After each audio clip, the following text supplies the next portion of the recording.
Bismillahirrahmanirrahim. Assalamualaikum warahmatullahi wabarakatuh. Alhamdulillahirabbil alamin. Wassalatu wassalamu ala asyrafil anbiya'i wal mursalin sayyidina wa maulana Muhammadin wa ala alihi wa sahbihi ajma'in. Puji syukur marilah kita panjatkan kepada Allah Subhanahu wa taala, dan salawat serta salam semoga tetap tercurahkan kepada baginda kita Nabi Muhammad sallallahu alaihi wasallam. Yang terhormat Ibu Ajidah MPD selaku dosen pembimbing pada mata kuliah pengantar studi Islam, serta teman-teman sekelas yang saya banggakan. Adapun topik yang akan kita bicarakan mengenai pada diskusi kali ini yaitu tentang sumber kajian Islam 1 Al-Quran. Saya Hartati selaku moderator membimbing jalannya diskusi ini. Sebelumnya saya akan memperkenalkan anggota kelompok. Yang pertama Hartati, yang kedua Helma Munirah, yang ketiga Jamilah, dan yang keempat Muspita Ariyanti. Saya akan membacakan materi pembahasan sumber kajian Islam 1 Al-Quran. Yang pertama adalah definisi dan hakikat Al-Quran, yang kedua problematika memahami Al-Quran, dan yang ketiga metode studi Al-Quran. Di sini teman saya akan membacakan tentang definisi dan hakikat Al-Quran. Baiklah, di sini saya akan membacakan tentang definisi dan hakikat Al-Quran. Al-Quran merupakan sumber utama bagi umat Islam dalam mengarungi kehidupan ini sesuai dengan aturan Allah Subhanahu wa taala. Al-Quran merupakan mukjizat terbesar Nabi Muhammad SAW sepanjang masa. Al-Quran adalah kitab suci umat Islam yang dijadikan pedoman dalam kehidupannya. Istilah Quran seringkali diterjemahkan sebagai bacaan atau tilawah atau bacaan yang dilantunkan. Secara etimologis, Al-Quran berasal dari kata qara'a yang berarti membaca. Al-Quran berarti sesuatu yang dibaca. Sementara secara terminologis, Al-Quran didefinisikan oleh para ilmuwan dengan berbagai macam definisi. Secara umum, para ulama mendefinisikan Al-Quran sebagai firman Allah Subhanahu wa taala yang diturunkan kepada Nabi Muhammad SAW melalui perantara malaikat Jibril dengan berbahasa Arab yang dijamin kebenaran isinya dan menjadi hujjah dan mukjizat bagi Rasulullah SAW sebagai sumber aturan dan petunjuk bagi seluruh umat manusia. Dinilai ibadah untuk membacanya dan terhimpun dalam mushaf dari surah Al-Fatihah sampai dengan surah An-Nas yang diriwayatkan kepada kita secara mutawatir.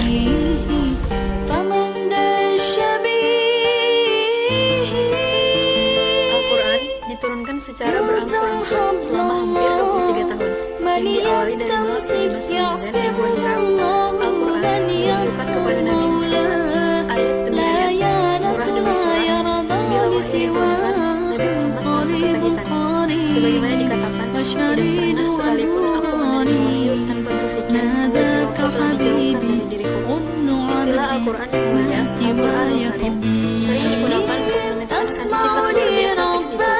Maka Al-Quran itu sangat sakral, baik teksnya maupun bacanya. Keistimewaan Al-Quran juga tampak pada metode cara membacanya yang digunakan dalam suatu ilmu bernama tajwid. Bahkan disepakati oleh ulama bahwa tidak dibenarkan menulis Al-Quran dengan rasa imla, menulis ayat Al-Quran dengan mengikuti kaidah ini, karena dianggap mengurangi kekuatan Al-Quran. Begitu sempurnanya bahasa Al-Quran, sehingga untuk memahaminya pun diperlukan ilmu bantu yang disebut dengan ulum Al-Quran. Ilmu ini menjelaskan banyak hal yang terkait dengan Al-Quran, dari proses diturunkannya Al-Quran dalam bentuk sekaligus, daf'atan wahidatan, hingga yang berangsur-angsur, munajjaman.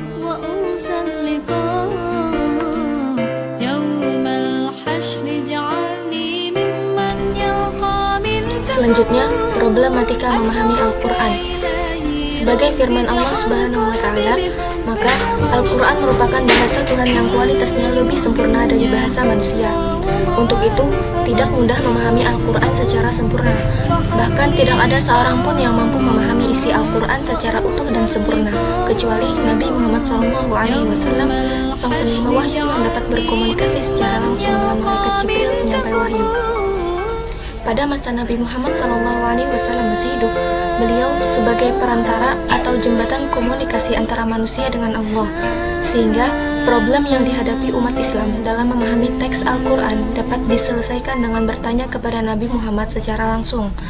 Tetapi setelah Nabi Muhammad wafat dan permasalahan semakin berkembang, tidak ada lagi tempat bertanya. Sejak itulah terjadi pemisah antara wahyu dengan umat Islam. Sehingga dalam memahami teks Al-Quran itu, umat Islam melakukan ijtihad sesuai dengan kemampuannya dan kondisi sosial di mana ia berada.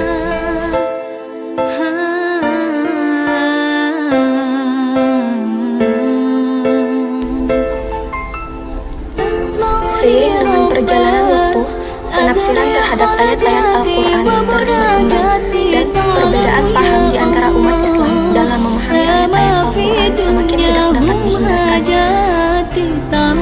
Terhadap banyak corak penafsiran yang dikenal, diantaranya adalah: pertama, corak sastra bahasa yang timbul akibat kelemahan-kelemahan orang Arab sendiri di bidang sastra, sehingga dirasakan kebutuhan untuk menjelaskan kepada mereka tentang keistimewaan dan kedalaman arti kandungan Al-Quran di bidang ini.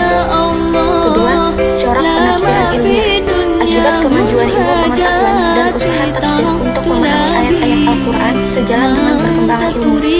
Ketiga, corak filsafat dan teologi akibat penerjemahan kitab filsafat yang mempengaruhi beberapa pihak, serta akibat masuknya penganut agama-agama lain ke dalam Islam yang dengan sadar atau tidak masih mempercayai beberapa hal dari kepercayaan lama mereka. Keempat, corak fikih atau hukum akibat berkembangnya ilmu fikih, terbentuknya mazhab-mazhab fikih yang setiap golongan berusaha untuk membuktikan kebenaran pendapatnya berdasarkan pada penafsiran mereka terhadap ayat-ayat hukum.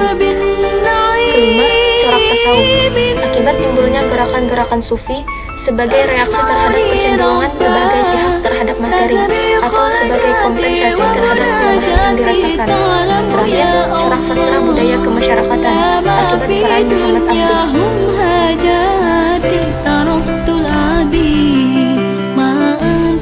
Selanjutnya, ada corak penalaran.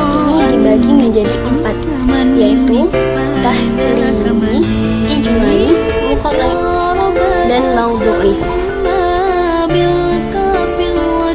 Yang pertama, ada metode tahlili. Adalah suatu metode tafsir yang mufasirnya berusaha menjelaskan kandungan-kandungan ayat Al-Quran dari berbagai seginya dengan memperhatikan runtutan ayat-ayat Al-Quran sebagaimana tercantum dalam mushaf. Dalam hubungan ini, mufasir memulai tafsirnya dari ayat ke ayat berikutnya atau dari surat ke surat berikutnya dengan mengikuti urutan ayat atau surat sesuai dengan yang termaktub dalam mushaf. Yang kedua, ada metode ijmali. Adalah cara menafsirkan ayat-ayat Al-Quran dengan menunjukkan kandungan makna yang terdapat pada suatu ayat secara global. Dengan metode ini, seorang mufasir cukup dengan menjelaskan kandungan yang terkandung dalam ayat tersebut secara garis besarnya saja. Yang ketiga, ada metode muqarrib. Muqarrib adalah metode tafsir yang dilakukan dengan cara membandingkan ayat Al-Quran yang satu dengan yang lainnya, yaitu ayat-ayat yang mempunyai kemiripan redaksi dalam dua kasus yang berbeda atau yang memiliki redaksi yang berbeda untuk masalah atau kasus yang sama atau diduga sama, atau membandingkan ayat-ayat Al-Quran dengan hadis Nabi yang tampak bertentangan, serta membandingkan pendapat-pendapat ulama tafsir menyangkut penafsiran Al-Quran. Dan yang terakhir, ada metode maudhu'i. Adalah metode tafsir yang dilakukan dengan cara tematik, di mana mufasir berupaya menghimpun ayat-ayat Al-Quran dari berbagai surat yang berkaitan dengan persoalan atau topik yang ditetapkan sebelumnya. Kemudian, penafsir membahas dan menganalisa kandungan ayat-ayat tersebut sehingga menjadi satu kesatuan yang utuh. Selanjutnya, kita akan membahas tentang metode studi Al-Quran. Studi tentang kitab suci membutuhkan studi dokumen dan konteks historis di mana kitab suci itu berada. Perhatian adalah untuk menetapkan teks yang asli, belum tercemar, merekonstruksi proses penyusunan teks, menganalisis teks demi informasi historis kontemporer, dan meneliti gagasan-gagasan kunci dalam teks, serta menelusuri sumber-sumbernya. Di bawah dominasi kebisuan kata tercetak secara massal, umat Islam berpikiran bahwa buku adalah gudang kata-kata, data, dan gagasan-gagasan tertulis, sehingga mereka memandangnya sebagai objek yang jauh lebih penting daripada teks-teks yang hidup dan diucapkan. Maka pemahaman tentang kitab suci tidak secara sederhana merujuk pada suatu teks, tetapi juga selalu merujuk pada teks dalam hubungannya dengan tradisi yang terus hidup, yaitu hubungannya dengan person atau komunitas imani yang memandangnya suci dan normatif. Maka isi Al-Quran tidak dapat diwakili hanya dengan bentuk tarjamah. Buktinya, yang merupakan kitab suci adalah teks aslinya, berbeda dengan kitab-kitab di agama lain yang dapat digantikan dengan bahasa pengarutnya.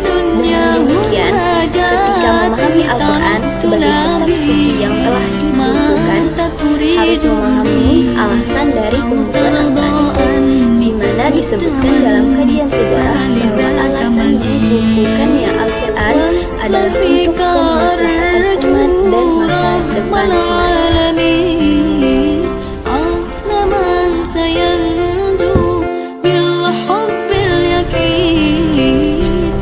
Selanjutnya, di sini adalah kesimpulannya. Yang pertama, Al-Quran sebagai firman Allah Subhanahu wa Ta'ala yang diturunkan kepada Nabi Muhammad SAW melalui perantara malaikat Jibril dengan berbahasa Arab, yang dijamin kebenaran isinya dan menjadi hujjah dan mukjizat bagi Rasulullah SAW sebagai sumber aturan dan petunjuk bagi seluruh umat manusia, dinilai ibadah untuk membacanya, dan terhimpun dalam mushaf dari surah Al-Fatihah sampai dengan surah An-Nas, yang diriwayatkan kepada kita secara mutawatir. Yang kedua, sebagai firman Allah Subhanahu wa Ta'ala, maka Allah merupakan bahasa Tuhan yang kualitasnya lebih sempurna dari bahasa manusia. Untuk itu, tidak mudah memahami Al-Quran secara sempurna. Bahkan tidak ada seorang pun yang mampu memahami isi Al-Quran secara utuh dan sempurna, kecuali Nabi Muhammad SAW, sang penerima wahyu yang dapat berkomunikasi secara langsung dengan malaikat Jibril, penyampai wahyu.